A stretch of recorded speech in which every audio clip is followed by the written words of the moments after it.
Chapati, this is your SST educator Ujjwala पुंज और आज मैं लेकर आ गई हूँ रिसोर्सेज एंड डेवलपमेंट का चैप्टर। और जिस टॉपिक को हम आज की क्लास में पढ़ने वाले हैं उस टॉपिक का नाम है land use pattern in India, यानी कि बच्चों किस अलग अलग तरीके से हमारी जो फाइनाइट जमीन है उसको हम यूटिलाइज कर रहे हैं अपने देश में। तो हमने लास्ट क्लास में ये तो देख ही लिया था कि यार जो जमीन है वो फाइनाइट मैग्नीट्यूड में मौजूद है, यानी कि बहुत लिमिटेड है। अब उस लिमिटेड जमीन पे काम बहुत अलग अलग होते हैं। कहीं पे उस पे खेती हो रही है, कहीं पे उस पे जंगल है, कहीं पे उस पे सड़कें बन गई हैं, कहीं पे फैलो लैंड है, कहीं पे कल्चरेबल वेस्ट लैंड है ना, कहीं ग्रेजिंग लैंड है। तो अलग अलग तरीकों से जमीन का इस्तेमाल किया जा रहा है। पर बच्चों जब हम इंडिया की टेरिटरी, इंडिया के लैंड की बात करते हैं, हमारे पॉलिटिकल बाउंड्रीज में या बॉर्डर्स में जो जमीन आती है उसकी बात करते हैं, तो उसको किस तरीके से यूटिलाइज करा जा रहा है चलिए देखते हैं। तो यहाँ पर आप देख सकते हो ये बच्चों यहाँ पे हमारे लैंड यूज कैटेगरीज दे रखी हैं। सबसे पहले देखते हैं यहाँ पे 2014-15 का डेटा है या 1960-61 का डेटा है। तो 60-61 के दौरान फॉरेस्ट एरिया ये ब्लू कलर से हाईलाइटेड है which is 18.11%। Barren and unculturable wasteland है हमारा यहाँ पे 12.01%। उसके बाद area under non agricultural uses हैं, परमानेंट पैस्चर ग्रेजिंग लैंड है, area under miscellaneous tree crop grove, ये सारी चीजें। और लास्ट में देखिए, ठीक है, तो fallow land, culturable wasteland, current fallow, हर चीज के बारे में आपको इस पाई चार्ट के अंदर बता रखा है। लास्टली जो चीज यहां दे रखी है that is the net sown area, यानी कि जिस एरिया में खेती की जा रही है। तो यहां पर यू कैन सी 60-61 के दौरान 45.26% एरिया में एग्रीकल्चर प्रैक्टिस किया जा रहा है, खेती की जा रही है।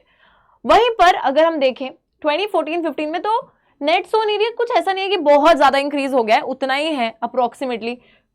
45.26 था, यहाँ पे 45.5 हो गया है। फॉरेस्ट एरिया बड़ा है, 18.11 से 23.3% पे आया है। बाकी सब कमतर थोड़ा सा बढ़ गया है, कुछ थोड़ा सा कम हो गया है, तो उतना ही है।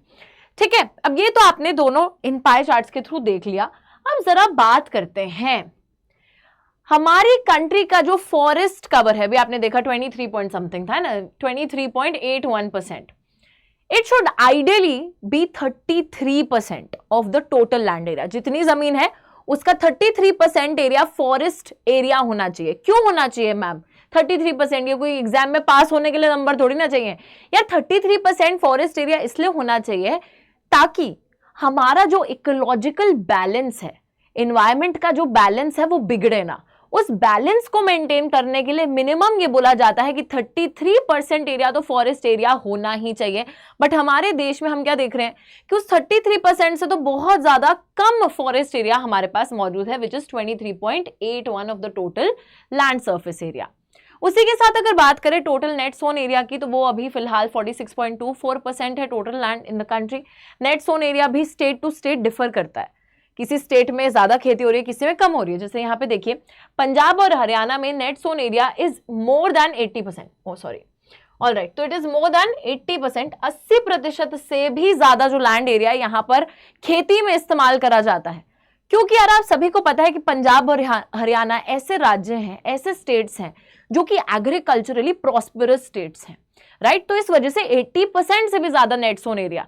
लेकिन वहीं पे अरुणाचल प्रदेश, मिजोरम, मणिपुर, अंडमान निकोबार आइलैंड्स की अगर बात करी जाए तो वहां पर net sown area is less than 10%। 10% से भी कम नेट सोन एरिया है। 3.38% of the total land is used for grazing while the remaining lands are fallow and wasteland। 3.38% land area को ग्रेजिंग लैंड की तरह, पैस्चर लैंड की तरह use करा जाता है भेड़ बकरियों को चारा चरवाने के लिए, और फिर जो रिमेनिंग लैंड बच गया वो फैलो या वेस्टलैंड है। अब यहां पर हमने सिर्फ डेटा की बात करी और थोड़ा सा ये बताया कि नेट सोन एरिया कितना है, फॉरेस्ट एरिया कितना है। फॉरेस्ट एरिया ऑब्वियसली अभी मैं आपको बताऊंगी फॉरेस्ट पॉलिसी में जितना अंडरलाइन करा गया था उससे काफी कम है। और बाकी एक और चीज जो याद रखनी है कि net sown area state to state vary करता है। ऐसा नहीं कि हर जगह सेम ही अमाउंट में खेती हो रही है, किसी स्टेट में ज्यादा हो रही है, किसी स्टेट में कम हो रही है, तो उस हिसाब से।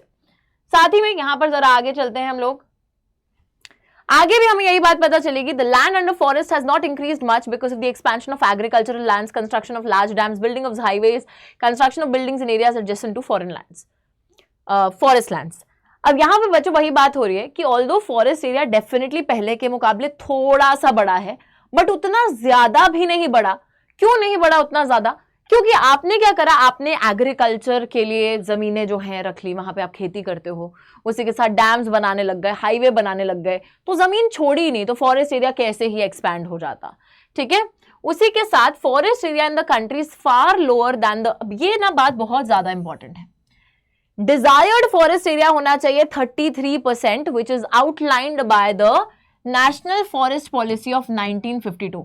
इस पॉलिसी का नाम याद रखना है, क्या है, नेशनल फॉरेस्ट पॉलिसी 1952 की, जिसके हिसाब से ये बोला गया है कि आपके देश में, यानी कि हमारे देश में, मिनिमम टोटल लैंड एरिया का 33% लैंड एरिया फॉरेस्ट एरिया होना चाहिए to maintain the ecological balance.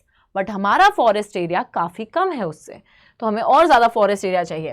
Part of the land, जमीन का थोड़ा हिस्सा वेस्ट लैंड भी है, नॉन एग्रीकल्चरल यूजेस के लिए भी इस्तेमाल करा जा रहा है, कंटिन्यूअस यूज ऑफ लैंड।